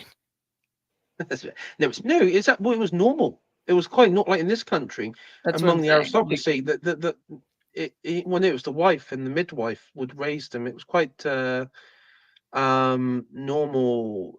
The husband, the father figure, wasn't present in sort of aristocratical terms, not in your average family, but in aristocratical terms, it was quite normal. I would say though the accusations of Cesare having incestuous relations with his sister can easily be disputed. I would say that Caligula's one probably can't be. I think Caligula probably did, um, but uh, okay, so also like with I want you to go through every generation that we know of and decide which generations are boomers, Gen X, millennials, and Zoomers. okay. So That would be an interesting. for I would say fifth. Oh no, not actually now. I meant make a video. I didn't Yeah, mean yeah. tell me now. No, the one that I have actually thought about doing something like that, and the one that I keep on thinking was the fifth century Latin Romans are kind of like millennials. They just don't care. Oh, And also, then, just so you know, Tucker Carlson just released an interview with Alex Jones. all right, That's kind of funny. oh, they're talking about Um, aliens and his turning frogs gay. his predictions, deplatforming, uh, race, the border, Austin, the New World Order, Brian Stelter, depopulation, food, whiskey, and the presidential election. I love how actually, I just love how Tucker Carlson actually gives you timestamps. I just think that's hilarious. Yeah, that's kind of handy to get through Yeah, stuff I'm not that interested. like the fact that that's not a thing in like any any like most commercial stuff. Like you never get that with anything Yes. because they want you to Um, watch the ads. Susan has not accepted my posts about based Philip Gabas. Well, Gablets. yeah. Okay, okay, but so what do you make of that? What you will? Yeah. Who's Susan? I think he probably means Susan Wojcicki, but she's not running YouTube at the moment. It's the Indian one. So yeah, I agree with the Australian at the last one. yeah, it is. Um, I mean, why even watch like TV when you could just have like almost endless content on YouTube? I tell you what, I can't actually like historical movies or TV shows that are created now. Mhm. I just physically can't watch them. Well, yeah, you die. You would have a heart attack. Yeah, I know. I just can't watch them. It's like I saw one recently, and I just saw like it's like medieval England, and it was like, oh, a black family. No, switch it off. It's not real. Literally, they could if they're having a black family in there, they could just like put like a fucking Maserati in the background, and it was still Wait, I but mean, if what for what show is this? Are we talking about? no, I'm just saying that there was like a TV show which had like a black family in the back, like a black family representing some nobility, and I Yeah, that's just what I'm looked at saying. it. Like, what kind of show? Like, what was it? Historical? Yeah, it's meant to be a historical show. Good one. And so I just switched it off, and I just thought to myself, I mean, at this point, you might as well just like include aliens or something weird like that because Oh, I mean, it's as logical, yeah, it is as logical. especially that alien from Mexico. Did you see that? Oh yeah, it turned out to be cake, didn't it? It's cake. I didn't hear that. Yes, I saw I somebody mean, like I knew it was fake, but like I didn't realize it was cake. yeah, it was cake. It was like somebody baked it, and then like I saw like someone with a knife carve into the alien's head, and it was I'm like Victoria sponge cake, and so what the hell? I'm waiting for Carl Benjamin to do a video on that. He needs to talk about the sponge cake alien. I mean, I again, unpopular opinion. I actually don't believe aliens are real. I Neither don't do believe I. any. I genuinely believe that there's no other life form out there The but what most we got the on this. most real aliens are illegal immigrants. Yeah, That's alien. Those are aliens. yeah. I that's and that's probably something people will disagree with, but yeah, I just don't believe aliens. And even if okay, even if I'm wrong and they do exist, so what? It Let's changes nothing. yeah. So what? Also, I liked Carl's talk about what he said about aliens. Like an alien would have to come up to me and say, "Hi, I'm an alien," to be like like in its natural form or whatever, to convince me that they're aliens. I, I'm not buying the UFO thing. Yeah. I mean, you know that Okay, we uh really need to end. yeah. No, I was just thinking, you know that James Cameron, like what's the blue The people? blue people? Avatar, that's what they Avatar. call. Yeah, Um, it's set on that like that jungle tropical world. I never had any interest in that. It just looked stupid. Every like anytime What I saw any like I've never watched Avatar or anything like that. It looks I dumb. saw it, I saw it in cinema when it came out, like back in what was it, 2009 or 10 or whenever it was, right? I remember I saw it with my school when it came out. It's like a sort of reward trip, and I was just thinking to Bad myself, reward. as like a reward, right? And I was actually thinking to myself because it's meant to be, like, do you know Dances with Wolves? You've seen that film, Dances with Wolves? No, I've only seen Last of Mohicans. Okay, it's a bit like there was like it's basically Dances with Wolves in space, where this guy you have the colonists from Earth, which isn't like from any nation, it's just like a private company, right? That's made of Americans. I, Um, I hate movies about Native Americans. and it's basically space Native Americans. Now, I was actually Exactly. rewriting. I was rewriting in my head, like, what happens if like space Spanish Empire turn up and they like say, "No, Navi, we're going to burn your tree and we're going to build a cathedral here. We're going to you, you're all going to have to submit to the Holy Mother Church or something like that." Wait, who's submitting to Hurling on the church? No, no, no, no, no. I was when I was watching it back then, I sort of did like my own like internal rewrite of the Ah, script where I was thinking to myself, instead of it like being some like corporation like the Spanish like futuristic oh. space Spanish turned up and See, I knew you really are a secret papist. You'd rather the Spanish show up. well just for like the laughs and It's a everything more else. interesting story. See, it's way more. Yeah. You know who showed up in the um the like 13 colonies? Corporations. Well, only Virginia and Boston. I mean, the other ones were sort of spontaneous, as we found out. Well, I mean Oh, for no reason. they did have to get royal charter, right? Yeah, but I think James the First was just granting royal charter to anybody at that point. He just didn't really Well, care. okay, we keep discussing about like governments being stupid. Like it's not our fault that like you know the you can't blame Yeah, the English for the government being stupid on certain things. no. But anyway, my internal sort of structure of that was basically, like spaced Spanish turn up and Yeah, like see, space conquistadors basically turn up and your internal monologue was the awesome Spanish showed up, secret papist.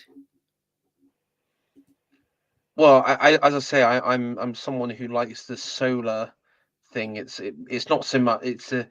That's just that's me just doing usually historical comparisons. I mean, it could be like space Normans. Maybe it should be space Normans instead of Spanish. But it's Again, space Catholics.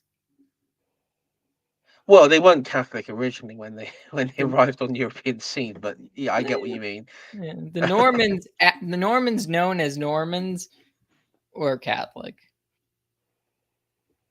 They weren't really known as anything until they became Catholic.